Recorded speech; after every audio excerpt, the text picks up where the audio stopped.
You know, guys, when I think about this whole thing of Israel versus Palestine and South Africa taking Israel to court, one thing that I cannot wrap my head around is why is it our responsibility? Out of all the countries in the world, why is it our responsibility? Africa is minding its own business. Asia is minding its own business, man. America is minding its own business. Why is it South Africa's responsibility?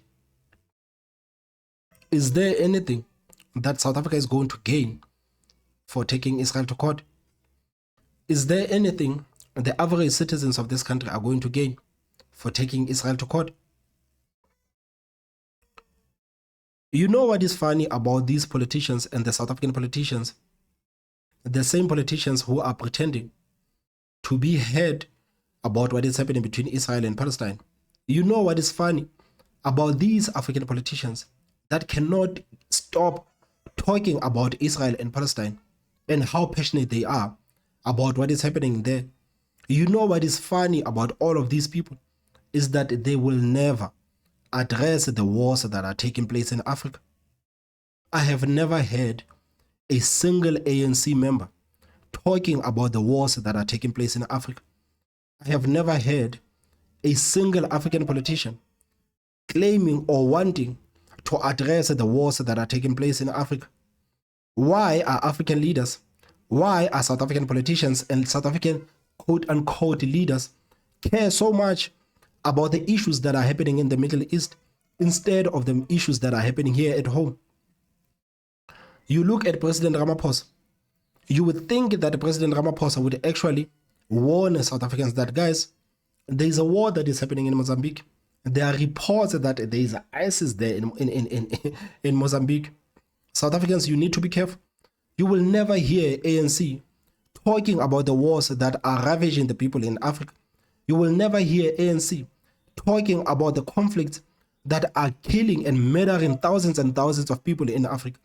But for some reason, the same people want to come to you and tell you that, guys, we are real and compassionate about what is happening between Israel and Palestine. How is it possible that these South African politicians, these African politicians don't address all the issues, don't address none of the wars that are taking place in Africa? But the same people are expecting average Africans to believe them when they say we care about the people of Palestine.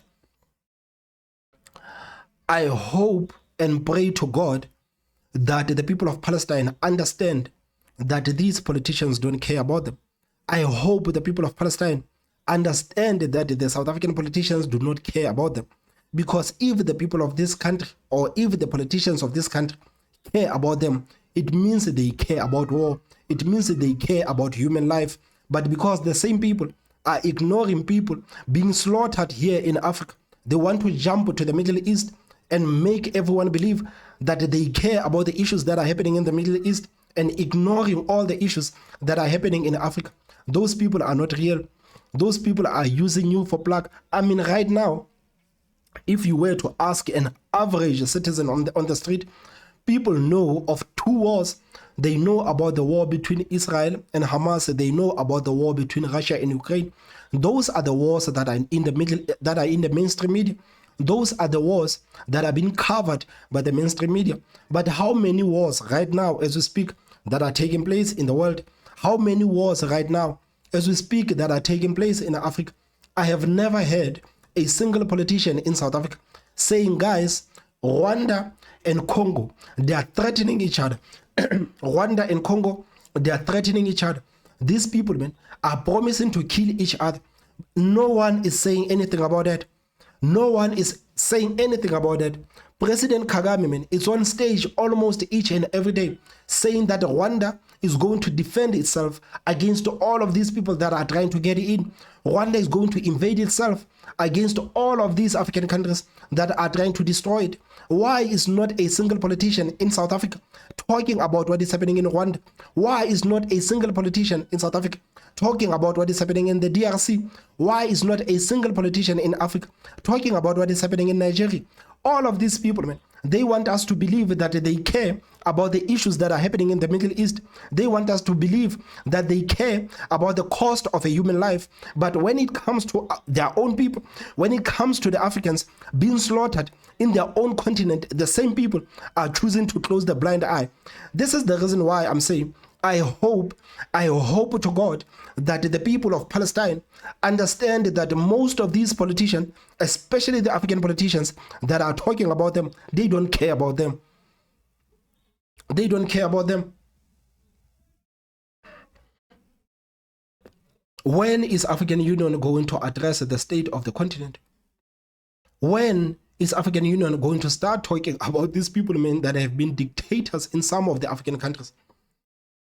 You listen to what is happening in Africa. Some of the people, man, they become presidents for like 30, 40, 50 years. Those issues are not being addressed. Most of the time, those people, they remain in the seat because they are using the military power. Most of those people, man, they are threatening their own people in their own country because they don't want to get off power. Those are the issues that you would think that the African politicians would try to address. Those are the issues that you would think the South African politicians would say, guys, if we don't talk about the issues that are concerning South Africa, these are kind of issues that we are going to talk about. You will never hear anyone discuss or talk about the fact that we have so many dictators. You will never hear anyone talk about the fact that African leaders and African liberation movements are rich while the people they are presiding over are poor. You will never hear anyone discussing these matters. So how are we supposed to believe that these people are real about what is happening between Israel and Palestine? It's honestly hard for me to believe that the ANC honestly cares about the people of Palestine, because for you to care about the people of Palestine, you have to care about the cost of a human life.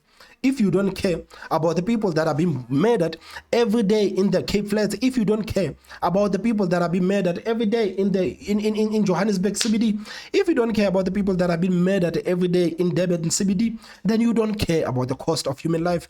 You look at how many South Africans are being killed every day on the streets. You look at the fact that South Africa we are competing with the countries that are in the war. So many people are dying in the streets. So many people are being killed in South Africa that right now, as we speak, South Africa is competing with the countries that are in the wars.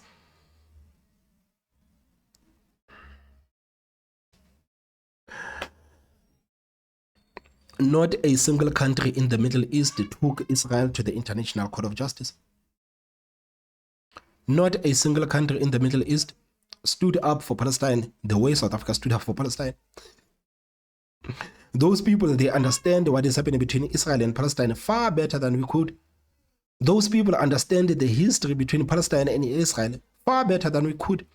And the same people are deciding to stay and mind their own business. The same people are deciding not to open their doors to the refugees that are coming out of Hamas or Palestine. So the question that I have is, why is it our responsibility?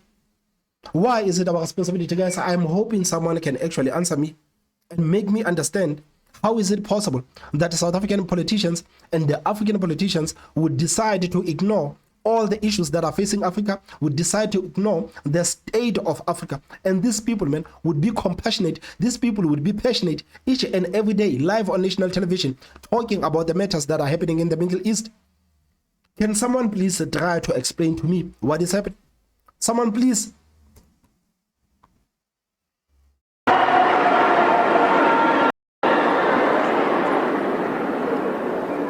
Already, we are Maraf. Good afternoon. Away.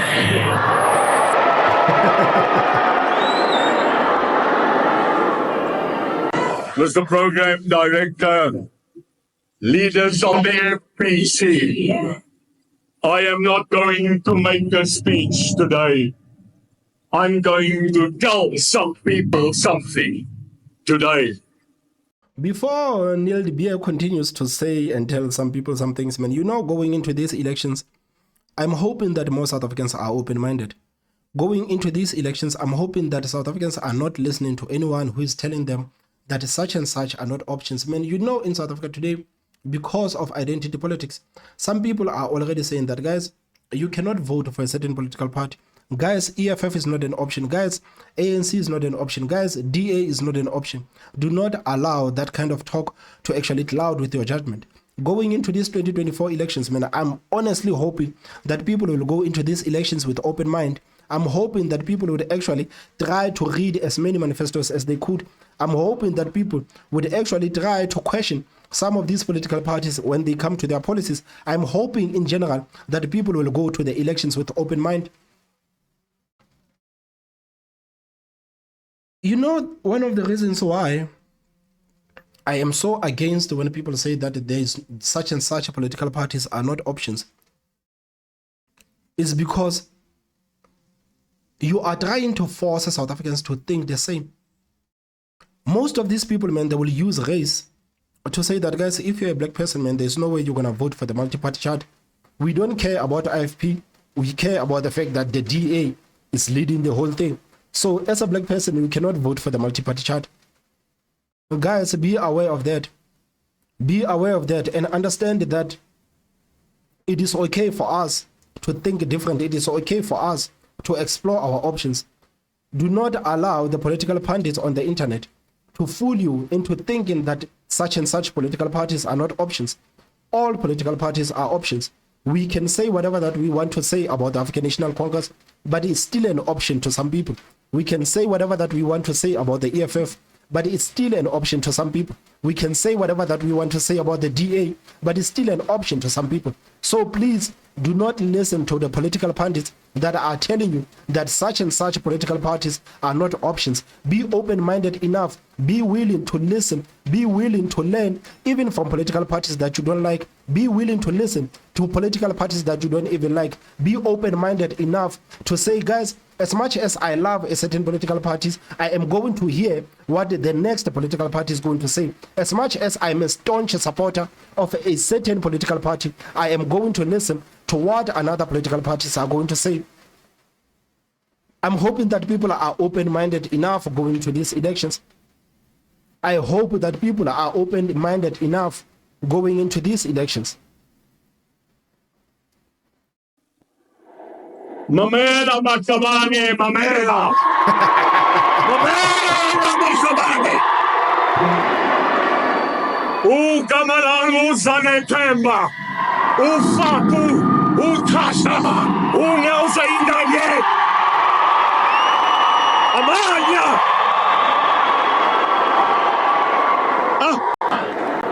Umlungu Tetastosa! Yoteta. So number one, Inye, Matamela, Mamela Matamela, Mamela Matamela, Nonsense, ANC, Upansi, Upansi, ANC, Penile, Gololo, Usuga, Uhambatake. You know, yesterday I was watching this whole Moonshot Pact event. You see the theatrics of Neil de Beer. These are the same theatrics that John Steenhuisen did. These people, man, said we are sick and tired of these people, man, telling us that we cannot talk to people like the comrades. We need to start talking with these people like the comrades. Good. Good. This is the language that people understand.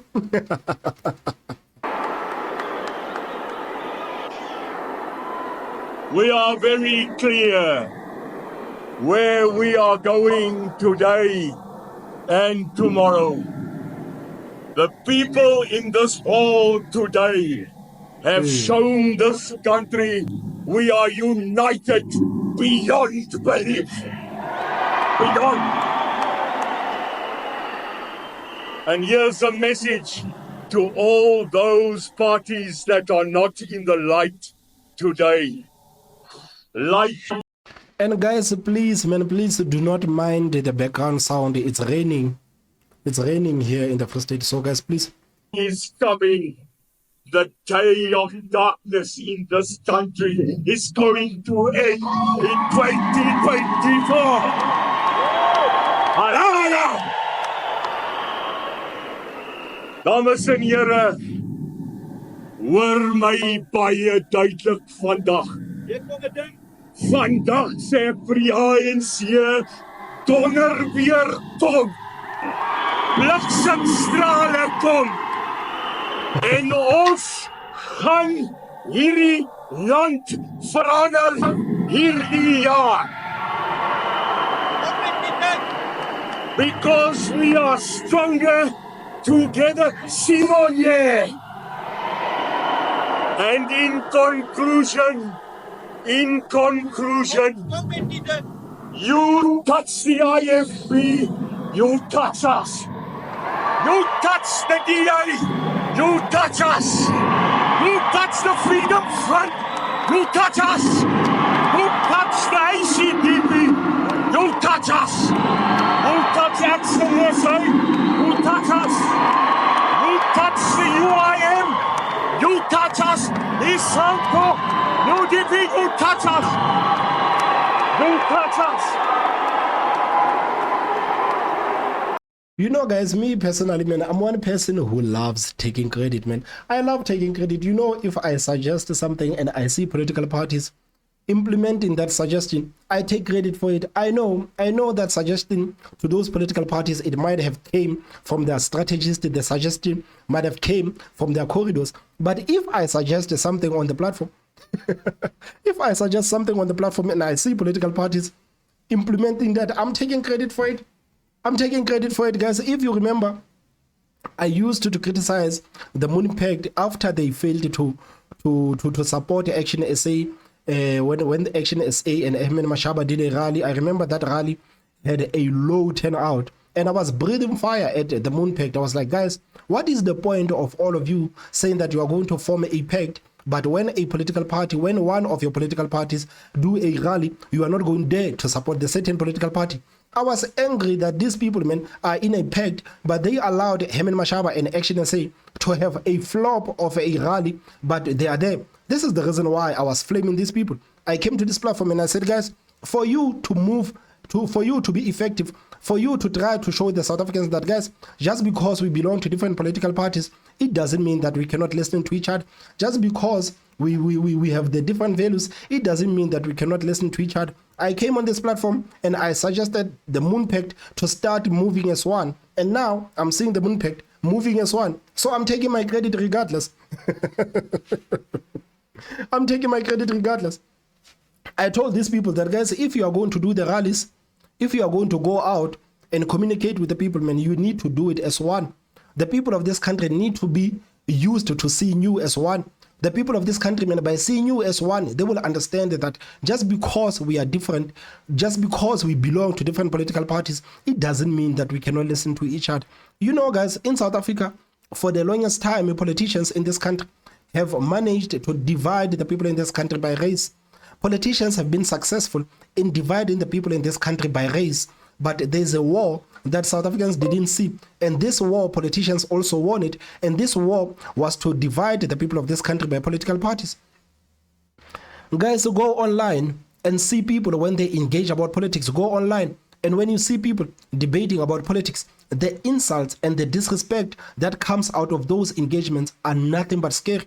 This is how bad things are in South Africa. People are divided by race, and now people are divided by political parties. So shout out to the people like the Moonshot Pact. Shout out to Esma Khashule and Jacob Zuma for coming together. Shout out to Carl Nias and the EFF for coming together. Because what these people have done is to show the people of this country that, guys, just because we belong to different political parties, it doesn't mean that we cannot put our differences aside and fight for a common cause. So these people, man, they need to be out. They need to be out and about. You need to start doing the rallies. You need to start doing everything and show the people of this country this unity that you are talking of.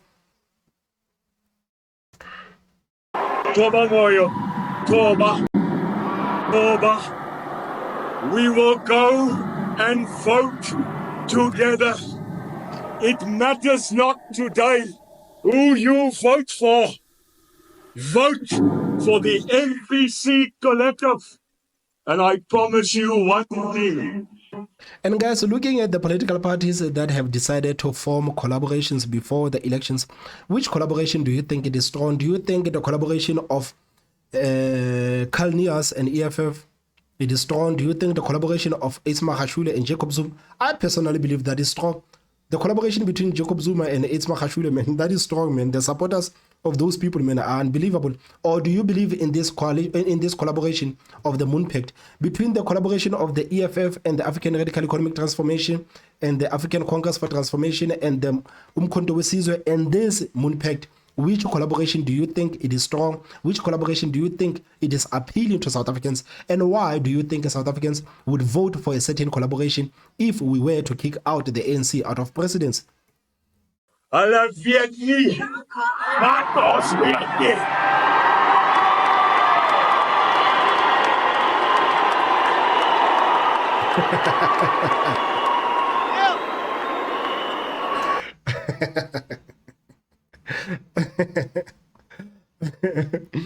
But Neil de Beer is really charismatic, man. Neil de Beer is really charismatic. Guys, I don't know. I know that I was all over the place on this episode, but I'm hoping that you got to understand what I wanted to talk about. Please tell me what you think on the comment section. Don't forget to hit that like button, and the most important part is subscribe. My name is Thomas Mabaso. I will see you next time. Bye-bye.